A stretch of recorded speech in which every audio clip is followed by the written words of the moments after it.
Hello guys, welcome back to my channel again.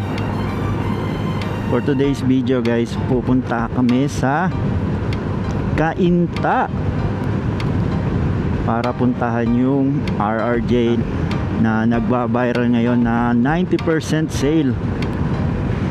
Titingnan namin kung talagang ganun ka legit at kamura mga bagsak presyo ng mga clothing nila ngayon.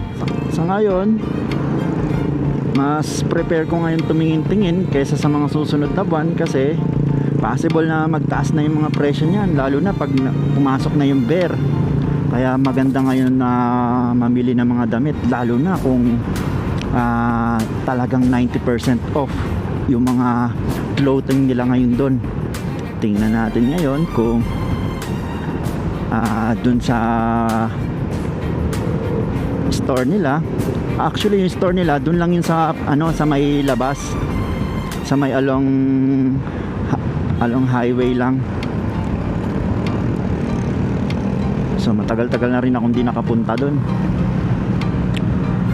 Tingnan natin kung anong pwede nating mabili dun guys.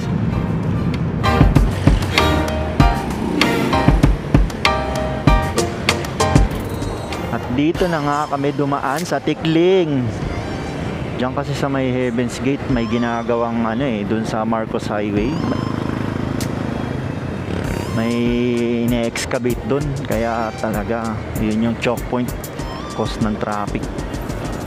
Dito naman okay naman. Hindi naman ganong ka-traffic pag gantong linggo. Kaya dito na lang kami dumaan. Abangan natin, ano kaya? Marami kayang tao ngayon?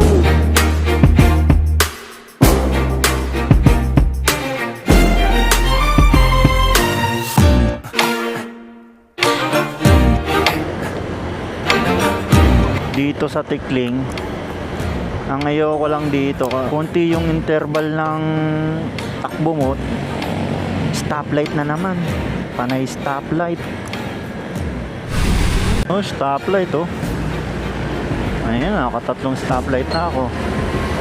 Nakatatlong stoplight na nadaanan. Eto na nga. Grabe, tanaw ko na kaagad yung haba ng pila. Nag-U-turn na nga kami at nakihalo na rin sa pila. Ang dami ngayon po sumadya ngayon At dito na nga nagaganap yung blowout warehouse sale ni RRJ. Grabe ang haba ng pila. At pag inabot ka naman ng gutom, dito may mga nagtitinda. Sulit nga itong nabili namin pizza good for 180 pesos lang. At pag nakapasok ka na, kanya-kanya na kagad ng pili. Ito na kagad yung bumungad sa amin, mga bags, medyas, belt, ayan, pantalon, Mr. Lee, iba't ibang brand, Petrol, RRJ, Bobson. Halo-halo na, kanya-kanya ng hukay. Mga shirts, mga shorts, meron din mga pangbata at marami pang iba. At grabe guys, dire-diretso lang ang stocks nila.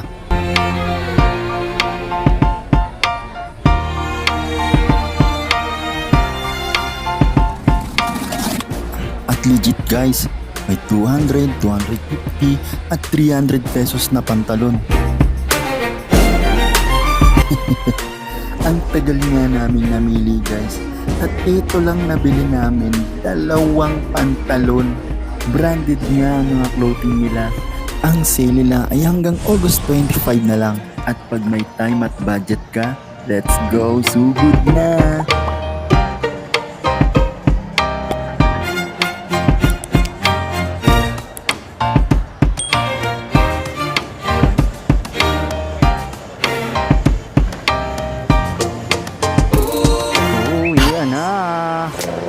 Dami pa rin nakapilaw.